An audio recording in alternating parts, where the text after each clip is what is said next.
Bonjour à tous et bienvenue dans cette vidéo sur la formation d'images dans laquelle je vais parler de point image, point objet et de rayons particuliers. L'intérêt d'une lentille mince convergente sera de former une image à partir de la lumière issue d'un objet. Nous allons voir quelques propriétés des lentilles en commençant avec le fait qu'une lentille convergente est un système optique stigmatique. Qu'est-ce que cela signifie? Cela veut dire ici que les rayons issus d'un point objet et traversant la lentille convergente vont tous converger vers un point image. Donc si je considère un axe optique avec une lentille, j'ai un point qui va donc envoyer dont la lumière est issue, le point A, et tous les points dont la lumière part de A, passe par la lentille, vont tous passer par A'. Ce qui veut dire que si j'ai ici tous mes rayons arrivant sur la lentille, je sais que tous ces rayons vont passer par A'. Cela signifie ici que donc, la lentille est un système stigmatique.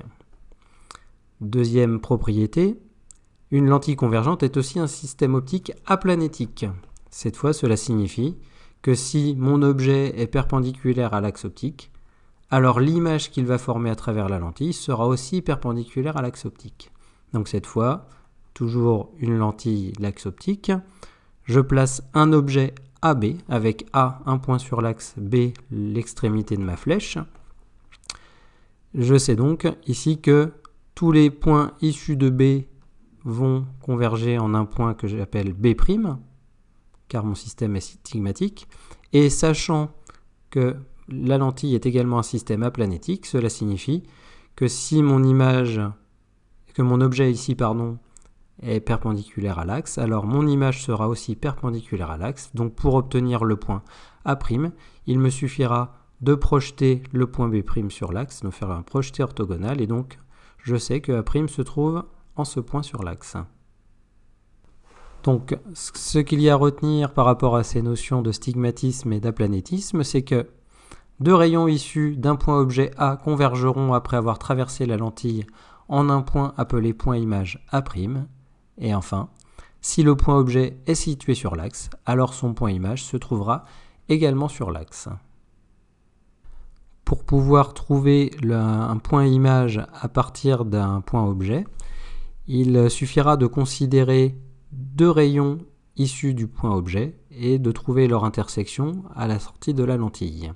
Pour pouvoir réaliser cette opération, on utilise en général ce que l'on appelle des rayons particuliers, qui sont des rayons qui sont faciles à tracer en utilisant les lentilles minces. Le premier rayon particulier sera, donc en considérant une lentille mince convergente de centre optique O avec un foyer objet F et un foyer image F', le premier rayon sera le rayon qui passe par le centre optique et qui n'est pas dévié. Donc ce rayon arrive sur O et continue son chemin tout droit. Il est donc extrêmement facile à tracer.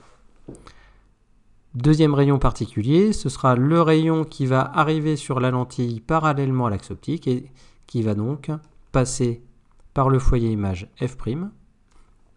Et enfin, le troisième rayon particulier sera cette fois le rayon sortant de la lentille parallèlement à l'axe optique et qui sera passé par le foyer objet F. Le tracé de ces trois rayons va permettre de déterminer la position de l'image à la sortie de la lentille et de déterminer sa taille.